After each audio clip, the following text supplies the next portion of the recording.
Assalamualaikum warahmatullahi wabarakatuh. Saya Argi Hermeliani dengan NIM 2892005045. Di sini saya akan menjelaskan beberapa hal tentang anggaran piutang dalam mata kuliah budgeting yang diampu oleh dosen itu Ibu Desi Arigawati SEAK MSI.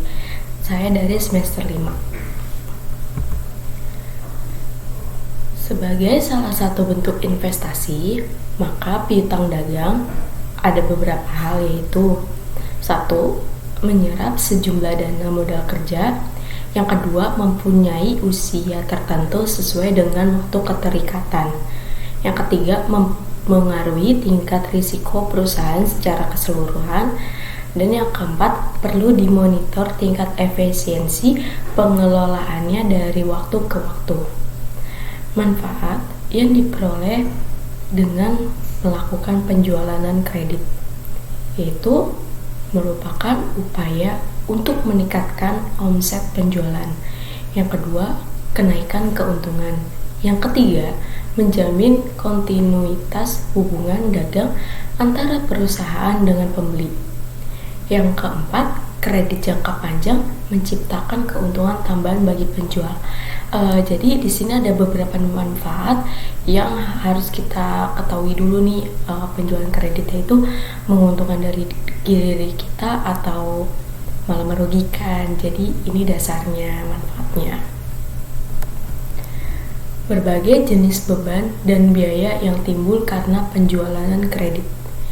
Yang pertama, beban biaya modal. Yang kedua, biaya administrasi piutang atau biaya organisasi dan biaya penagihan piutang. Yang ketiga, piutang tak tertagih atau bad debits. Kebijakan piutang. Berbagai langkah yang perlu disiapkan antara lain meliputi dibentuknya unit kerja atau seksi yang khusus ditugaskan mengurusi piutang. Tugas pokok dari unit kerja ini meliputi, yaitu yang pertama, mencari langganan potensial yang dapat diberikan kredit. Yang kedua, menyeleksi calon debitur. Yang ketiga, membukukan transaksi kredit yang terjadi. Yang keempat, melakukan penagihan piutang. Yang kelima, membuka mutasi kredit atau piutang. Yang keenam, menyusun dan mengklarifikasi piutang outstanding menurut usianya masing-masing. Yang ketujuh, membuat analisis dan evaluasi piutang sebagai salah satu bentuk investasi. Yang kedelapan, menyusun dan memperkirakan arus kas masuk dari piutang. Dan yang terakhir, membuat laporan tentang pengelolaan piutang bagi para pengambil kebijakan. Jadi di sini ada beberapa langkah yang harus kita ketahui untuk kebijakan piutang itu apa saja sih, dan ini tadi saya sudah jelaskan poin-poin yang dasarnya yang harus kita ketahui. Digariskannya, kebijakan piutang yang jelas untuk dapat digunakan sebagai pedoman bagi unit kerja yang mengurusi piutang. Kebijakan ini meliputi yang pertama, penentuan plafon kredit untuk berbagai jenis atau tingkatan debitur. Yang kedua, penentuan jangka waktu kredit. Yang ketiga, pedoman melakukan seleksi calon debitur atau berdasarkan 5C, yaitu ada karakter, capacity, capital, collateral, dan condition. Yang keempat, penentuan jumlah piutang ragu-ragu maksimal yang dapat dibenarkan sebagai dasar penentuan besarnya cadangan piutang ragu-ragu. Yang kelima, penentuan jumlah anggaran yang digunakan untuk mengadministrasikan piutang. Jadi di sini ada 5 hal pedoman yang mengurusi piutang. Jadi 5 pedoman ini tuh harus kita ketahui dulu dasarnya untuk piutang. Jadi nggak main asal-asal untuk mengurusi piutang tersebut. Kriteria mengukur efisiensi pengelolaan piutang. Kriteria yang dapat digunakan sebagai indikator efisiensi pengelolaan adalah tingkat perputaran piutang yang dinyatakan dengan rumus penjualan kredit dalam 1 tahun dibagi piutang rata-rata awal dan akhir tahun. Jadi penjualan kredit selama setahun kita bagi di awal dan di akhir tahunnya. Selanjutnya, presentasi piutang tak tertagih yang sebenarnya. Yang ketiga, usia utang rata-rata. Nah, jadi utang itu mempunyai usianya nih. Jadi misalnya kita utang di bank itu kan pasti ada sampai jangka lama atau jangka pendek. Nah, itu kan ketentuan dari kesepakatan kedua belah pihak. Selanjutnya, biaya pengelolaan piutang yang berubah-ubah dari waktu ke waktu karena perbedaan jumlah nasabah yang harus dilayani, perbedaan nilai piutang keseluruhan yang harus dikelola. Selanjutnya, perbedaan fungsi piutang atau penjualanan dengan kredit dari waktu ke waktu berhubungan dengan adanya perbedaan kondisi, persaingan, dan situasi ekonomi secara umum.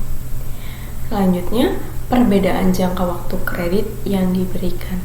Jadi, pengelolaan piutang ini berubah waktu-waktu. Kita harus tahu nih, kenapa ya utang ini berubah-ubah. Nah, ini ada penjelasannya. Contoh soal latihan 1. Rencana penjualan atas dasar perkiraan akhir bulan untuk masa 6 bulan pertama tahun 2012 dari perusahaan makanan dan minuman segar nikmat adalah sebagai berikut. Rencana penjualan. Di sini kita ada beberapa, kita buat 4 tabel, 1, 2, 3, 4. Nah, ada bulan. Dari Januari penjualannya itu 200, Februari penjualannya 250, Maret penjualannya 300, April penjualannya 350, Mei 400.000, Juni 450. Komposisi antara penjual tunai dan kredit adalah 30% dibagi 70%. Dan syarat pembayaran ditentukan 4 atau 20 net sampai 60. Ini jangka waktunya. Berdasarkan pengalaman, cara pembayarannya adalah sebagai berikut. 60% terkumpul dalam waktu 20 hari sesudah bulan penjualan. Jadi 60% itu terkumpul dari kita jual selama 20 hari. Yang kedua, 25% terkumpul dalam waktu sesudah 20 hari dalam bulan yang sama. Berarti ini kita targetnya 25% terkumpul. Tadi kan atasnya 60%. Nah, kita agak rendah di 25%. Dan 15% terkumpul dari dalam bulan kedua sesudah bulan penjualan. Penjualan bulan November dan Desember 2011 masing-masing sebesar 150.000 sampai 200.000.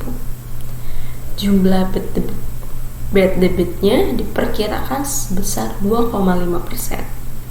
Nah, ini soalnya. Terus kita diminta buatlah schedule penagihan piutang dan schedule penerimaan arus kas masuk. Ini kita buat tabelnya, kita buat tabel 1, 2, 3, 4 tabel. Dan untuk penjualan menurut bentuk pembayaran. Nah, bulan November 2011 total penjualannya itu 150. Nah, penjualan tunainya 30%, penjualan kredit 70%. Jadi 150 kali 30% 45 yaitu hasilnya 105. Di Desember 2011 ini penjualan 200, penjualan tunai 30% itu 60.000, kredit 70% yaitu 140.000. Januari total penjualan 200, penjualan tunai 30% yaitu 60.000, kredit 70% yaitu 140. Jadi ini perhitungannya itu setiap bulan itu total penjualannya beda-beda dan penjualan tunainya itu kan 30%. Itu berbeda juga dengan penjualan kreditnya 70% karena tunai itu di tangan. Terus kita selanjutnya di label berikutnya, schedule penerimaan kas dari penjualan tunai. Nah, ini sama nih bulan November, Desember. Ini penjualan tunainya itu lebih rendah dibandingkan bentuk pembayaran ya. Jadi penjualan tunainya 45.000, potongannya 4%, dari 45.000 yaitu 43.200 dan selanjutnya. Kita bisa lihat ini, kita tinggal kali 4% aja dan penerimaan kasnya kita mendapatkan angka sekian. Piutang neto. Ini ada 4 tabel juga. Piutang kotor, bad debit 2,5% yang seperti di soal. Nah, hasilnya piutang netonya. Jadi sama saja. Jadi dari 15.750 dikali 2,5% dan hasilnya sekian. Karena prosedur pembayaran cicilan kredit 60% dan 25% dibayar 1 bulan setelah bulan penjualan dan 15% 1 bulan berikutnya, maka khusus November yaitu 60% dikali 105 sama dengan 63.000 dibayar pada Desember tidak dicatat. 25% dikali 105 yaitu 26.250 dibayar pada Desember 2011 tidak dicatat. 15% dikali 105.000 sama dengan 15.750 dibayar pada Januari 2012. Catatan, yang diperhitungkan dan dicatat hanya pembayaran cicilan kredit untuk periode tahun 2012 saja. Nah, ini ada beberapa schedule penerimaan kas dari penjualan kredit. Nah, ini kenapa kita bisa lihat di sini nih, di bulan November bayar Januari. Nah, ini. Nah, schedule penerimaan kas keseluruhan. Penjualan tunai kita bisa lihat nih di bulan Januari, Februari, Maret, April, Mei, Juni, dan Juni itu bagian terbesar kita menerima keseluruhan kasnya. Sekian penjelasan dari saya. Apabila ada kesalahan dan kekurangan mohon dimaafkan. Wabillahi taufiq wa hidayah. Wassalamualaikum warahmatullahi wabarakatuh.